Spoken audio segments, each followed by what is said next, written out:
Good evening from Sendai, Japan. In this video, we'll be seeing what it's like to stay at an international chain hotel here in Japan versus a locally run Japanese chain hotel. And I'm already checked in over here at the Holiday Inn, so let's go see what my room is like. It's fittingly numbered 711 because I just went to a convenience store to get some snacks and some ice cream.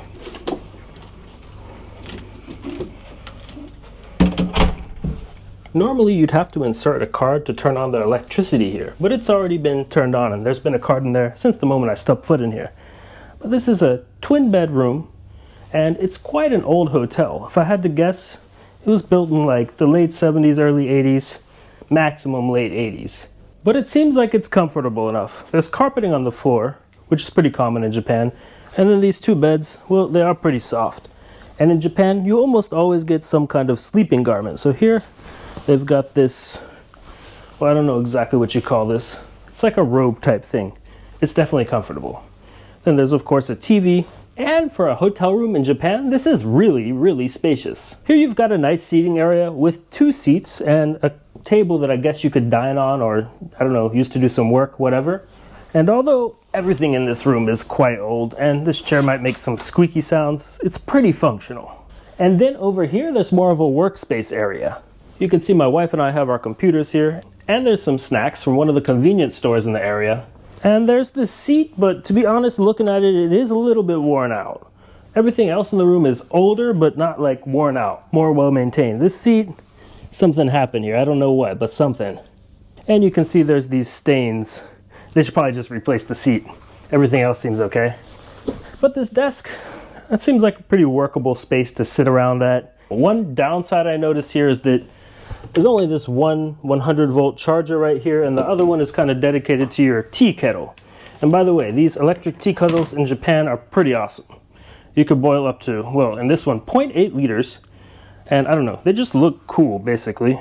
Plus you've got your tissues here, and while they do have this PC connection thing, which I guess is for connecting to internet and not using Wi-Fi, there's no USB ports in this room at all, which is a downside. And then there's a nice little storage compartment over here, except nothing slides out, so you've got to take this board thing out. It's got your coffee cup, some glasses, and in Japan there's always something that you can make tea with, or usually tea and coffee in the room. Here it's green tea. But as far as the coffee goes, it's some kind of mystery instant coffee, which I'm just not a fan of. But okay. This is not exactly a luxe hotel either. I think it's 3 stars if I'm not mistaken. Plus, just like in the US, there is an ice machine on every floor in what seems like every Japanese hotel, so they give you an ice bucket. And then there's your typical tourist information, which you pretty much always find, like a welcome kit in a Japanese hotel. This one says, you know, dear guests, greetings, etc. Welcome to our hotel. And for me, an absolute essential in Japan is to have a refrigerator in your hotel room. But basically every hotel room will have one, except for some of the really, I guess you could call them lower end business or budget hotels. Right now I don't have that much in here, except for some purple potato ice cream from Haagen-Dazs. And then also some purple potato ice cream from Baskin-Robbins. If you didn't know, there's Baskin-Robbins and Haagen-Dazs in Japan. And I really look forward to trying both of these ice creams. If you don't know, purple potato ice cream is amazing. Well, I mean, at least I think so. And then I got some lightly salted potato chips and some salted green pea snacks. But really, I'll have to put out another video, or at least a short, just about what you can get over here at the convenience stores in Japan, because it's kind of like nowhere else in the world. And then over here by the bed, it's kind of the same story. Everything in this hotel is really old. They've got this interesting alarm system that you can turn on and off. I'm not going to click it because I don't want to mess anything up. But you can turn the entrance light off, the entrance light on, the desk light off and on, and that corner light on and off from right here. So that's kind of convenient considering all the buttons really work. And if you need something from the front desk, it's just a phone call away.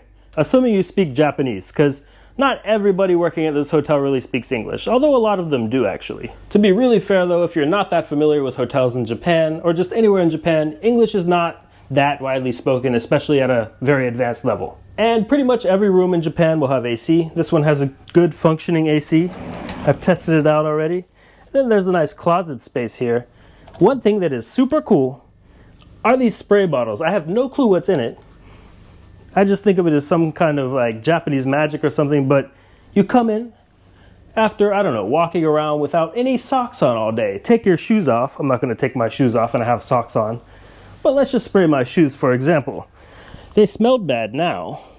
Now they smell quite okay. Again, don't ask me what's in this stuff. I only really see it in Japan, but it definitely takes away odors and replaces them with something refreshing. And other than that, this hotel room is outfitted with something that you'll never need in Japan because this is the safest country in the world. There's a safe, and it's a pretty big one. There seems to always be a pretty big safe, and I think people in Japan might be a little bit over-obsessed with safety, to be honest, just because this has to be the most friendly, welcoming, and safe country I've ever visited. Oh yeah, and there is some basic artwork on the wall, and before we go to the bathroom, take a look out here. It's a pretty cool view. You've got the Shinkansen tracks and the upper train track over there, and the lower train track is the local train, I think.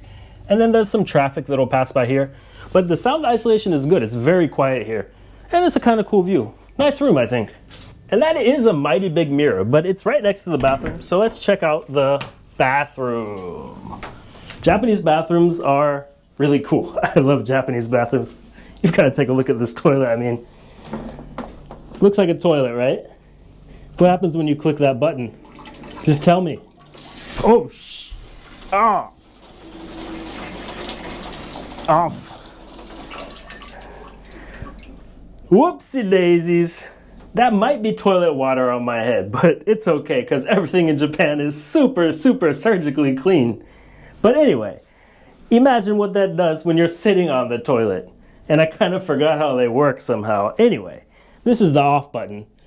It's really important to know the off button. And you can control the strength of the flow of the water. So that was medium strength only. It looked like pretty serious strength to me. But anyway, what else have they got in this bathroom? Well, there is some foam soap here, and they have really, really foamy soap. I don't know what kind of foaming agent they use in Japan, but like, check this out.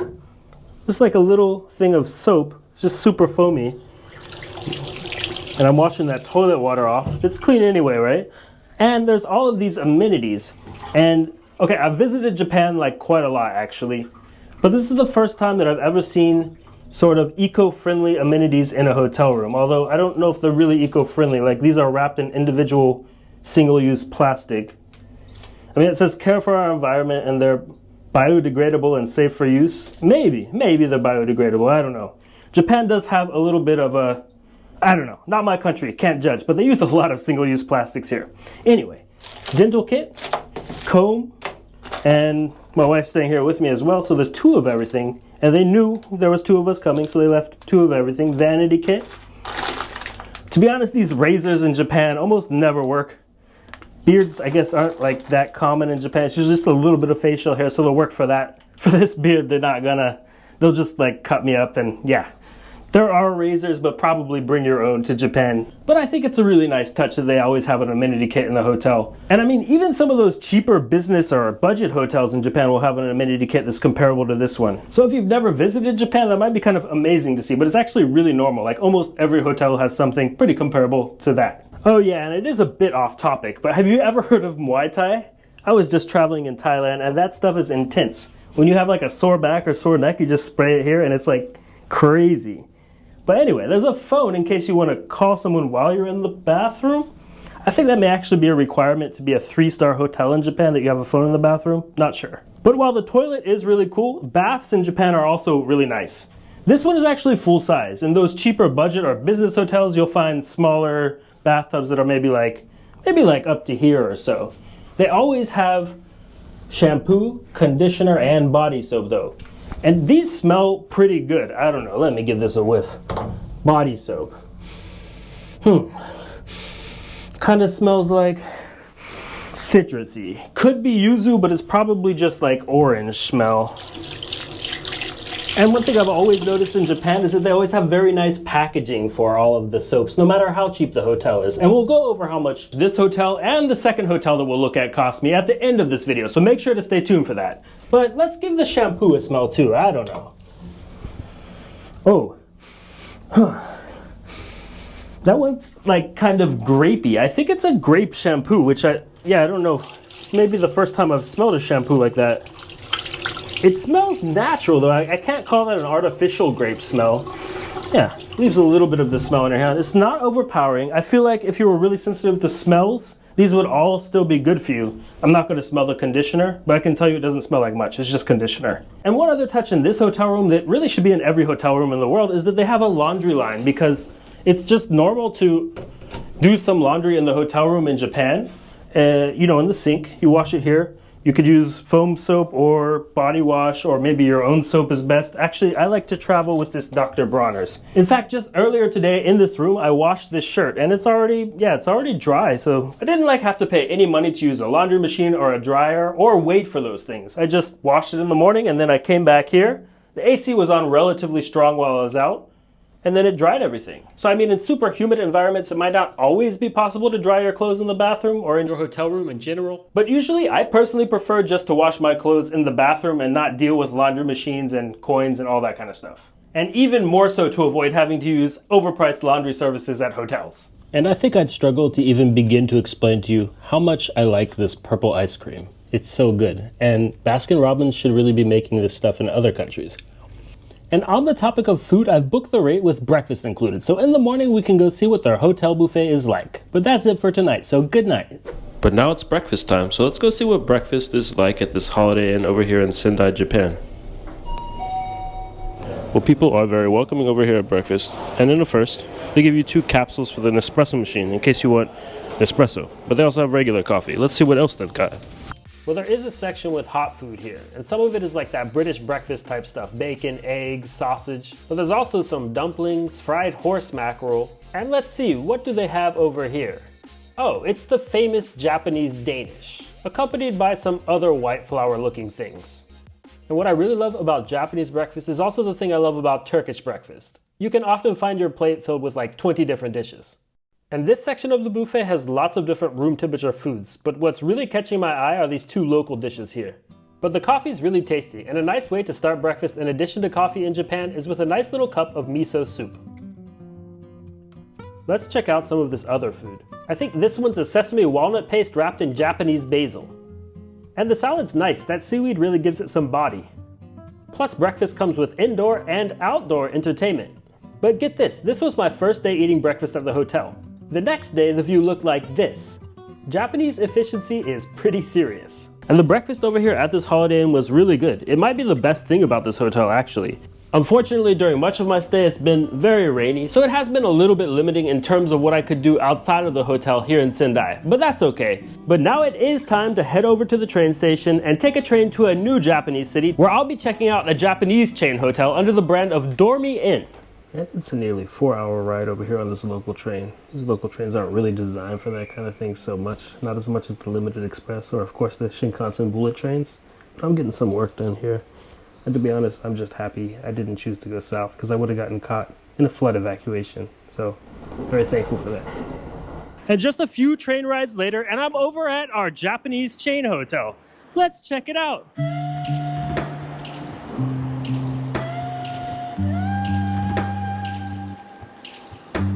Since I'm in the hotel now, let's take a look around. I think one of the coolest features of this hotel is that every evening from 9:30 to 11 p.m.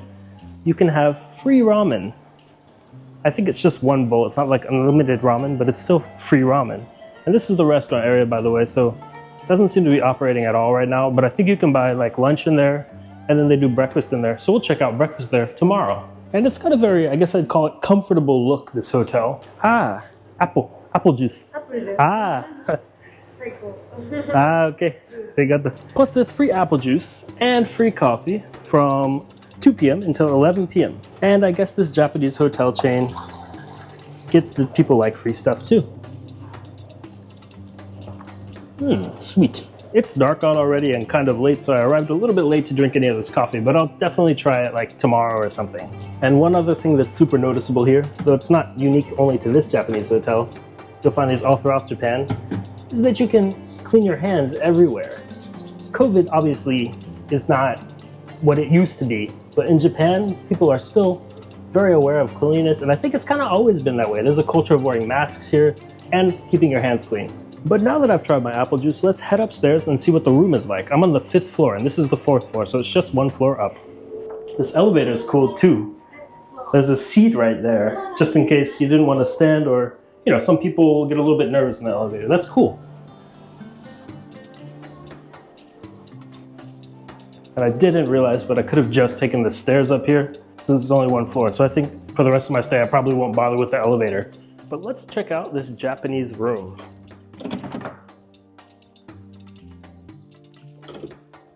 It's definitely a lot smaller than I had over at that IHG Holiday Inn Hotel. I mean, it's less than half the size, I would say. This is kind of comparable to the size you'd find in Japanese business hotels, although they might be like maybe 10 or even 20% smaller, and they'll often have rooms for just one person. This is a room for 2 people. And for 2 really small people, this bed might be all right, but for 2 normal-sized people from Europe or the United States, this is probably a little bit small. So considering this room actually costs quite a bit more than that last room, you get less in terms of the size of your room. But I think you could say that the hotel does make up for that in amenities and also having a very large spa area, which we'll try to take a look at later. I don't know if I'll actually be able to get a camera in the spa area just because it's an onsen, and yeah, you go into the onsen naked. So if there's anybody else in there, for sure no camera. But although this room is pretty small, it definitely has all the stuff you need for a comfortable stay. Alarm clock, tissues, TV of course, and then the towels are set out here. And you actually get your amenities down in the lobby. So I already got a few amenities, but I really don't need that much because I travel with almost everything I need. And I think it's cool that this light has an automatic sensor. So if you wake up in the middle of the night and you use the restroom, the light will turn on for you. And you don't leave the light on all day when you're out on accident or anything like that. Plus there's this typical, what do they call it? Antibacterium and deodorant spray that you find everywhere in Japan that magically just cleans everything. And they've got some sleeping clothes as well. And unlike the other hotel, you're actually officially allowed to just walk around the hotel in these clothes because it's a spa hotel. Although it's not really like the top tier of spa hotels.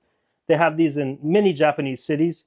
And to my knowledge, every single Dormy Inn in Japan, and outside of Japan, there are a few too, has an onsen in it. And plus it's a nice touch that the sink is outside of the bathroom. So for 2 people staying, that's always comfortable to have a sink outside of the bathroom. And then down here you've got, let's see, I think it's some green tea. Oh yeah, it's kind of like, it's not matcha exactly, but it's this powdered green tea. That's nice to drink. A water boiler and a fridge. And there are a few gifts in the fridge. Well, I guess you could say the water bottles are a gift. They called them a gift. Water bottle culture in Japan is a bit strange. I'm not going to say anything else about that, but there are some sweets too. Japanese white peach jelly. That's a nice touch. And of course, the major downside to sleeping on this side of the bed would be that you're kind of stuck in there unless you just like work your way out here. And there's this, I think it's a humidifier here, which seems to be just a part of the room. Like everybody gets the humidifier. You don't have to ask for it here. But there's also a nice view down into the, it's kind of like a shopping street over here. There is air conditioning, although today it's pretty cool out. And oh, the window actually opens. Actually, it's like really cool. It's about 14 degrees Celsius, so somewhere in like the 50s or 60s Fahrenheit. I'm always bad at doing that little transition between the two in my head. And you can hear it's a whole lot louder when I open the window. So there's definitely some pretty good sound isolation here.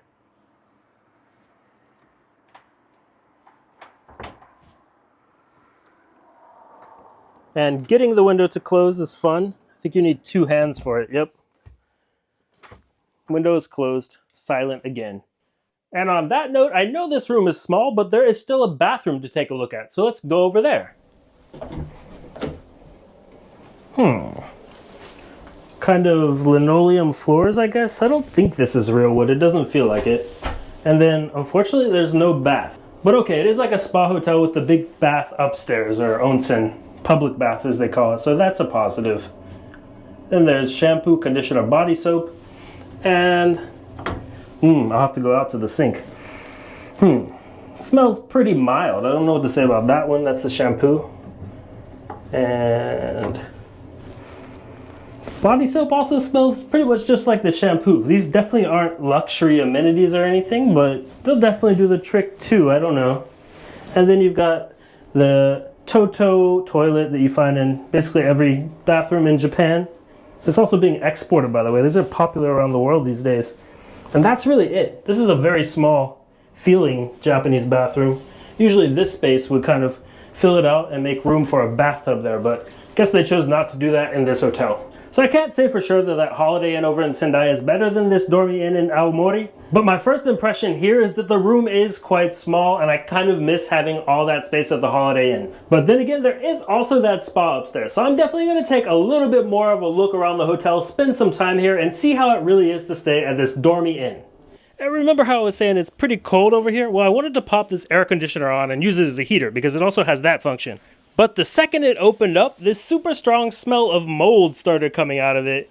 So I was like, there's no way I can stay in this room if that smell keeps going. So I've got the window open here, but actually I cannot get this thing to turn off. So the lady at the front desk just said that we could change rooms.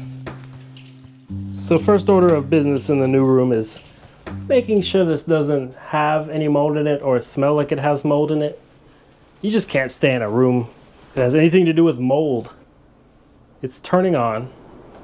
I've got the AC running here, and I think all of the AC units in this hotel are not maintained properly or something, because there is still this smell of mold here. So I've got to figure out what to do. Am I even going to stay in this hotel anymore? And I'm finding this situation particularly strange just because this is like almost a brand new hotel. I think it's less than 2 years old. But the real catch here is that this is the last room available in the hotel tonight, so I have no choice but to stay in that first room or this one. And I'm just going to stay in this one and hope it's not actually mold and it's just some strange smell from a newly installed air conditioner. I don't know. I mean, whatever. I have spent my whole life traveling. I've slept basically everywhere. On a roof in Morocco, on the beach in Uruguay, and pretty much everywhere else you could imagine. It's just that I'm trying to do a hotel review here. And this is supposed to be quite a decent hotel. It's probably the top rated hotel in town. I've stayed at other Dormy Inns before and liked them too. But a pervasive smell of mold throughout a hotel cannot be ignored. So that's definitely losing a lot of points for this hotel in this video. But we'll still give this hotel a thorough look through, and I'll see how my experience over here compares to my experience back in Sendai at the Holiday Inn. And fast forward a few hours later, and it's ramen time.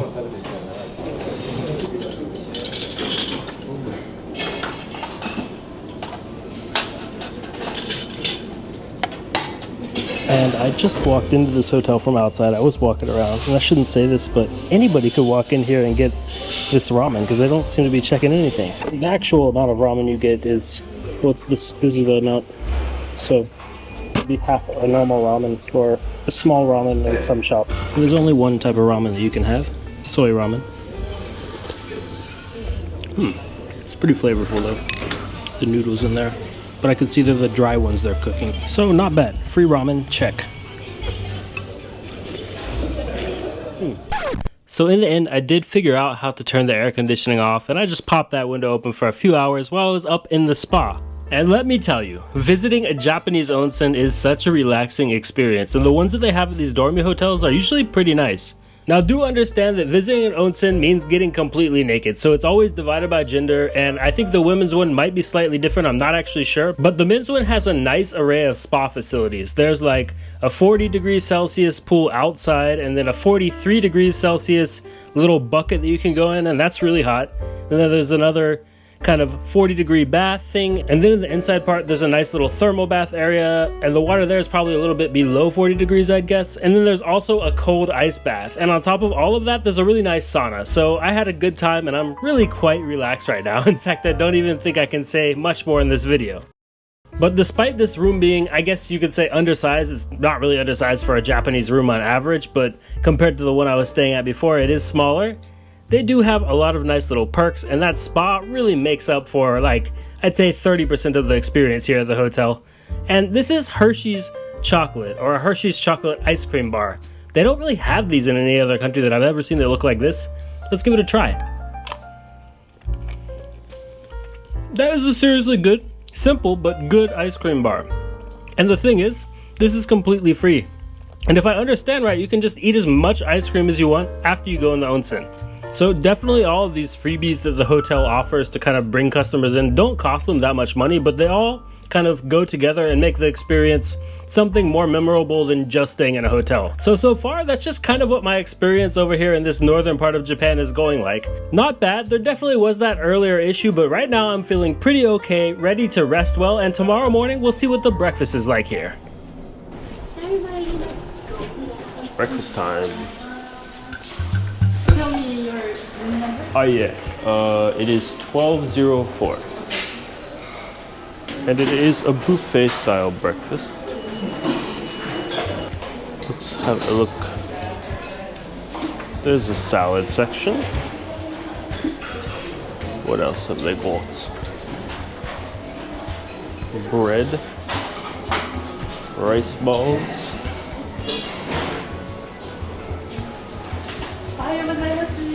Ohayou gozaimasu. And squid with taro, salmon, mackerel. Something else. Ohayou gozaimasu. Ooh, and fried food. Plus a local specialty, Hachinohe Sendai rice cracker soup. I'll have to try some rice cracker soup. Sounds interesting. Coffee, right? Arigato.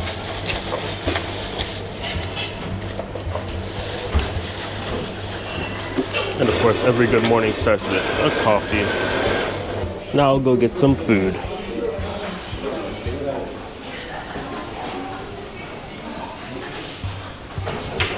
And I had to walk around a bit before I noticed that there was a lot of seafood, such as tuna, fried scallops, fried squid, and fried shrimp.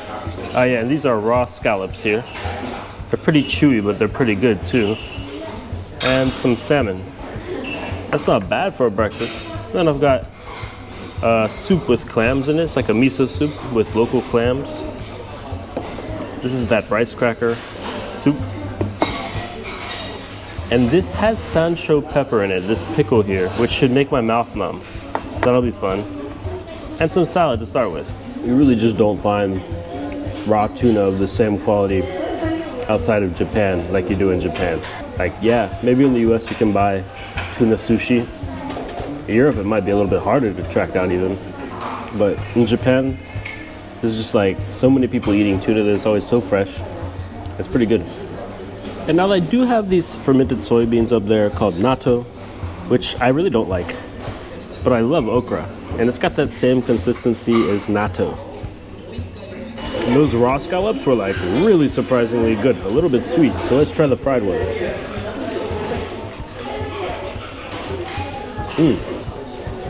I'd actually opt for the raw one in that case. The fried one is a little bit on the oily side. It's still pretty flavorful though. And the lemon on top of it really does round out a lot of the oil, but it's still too much oil there for me, especially in the morning.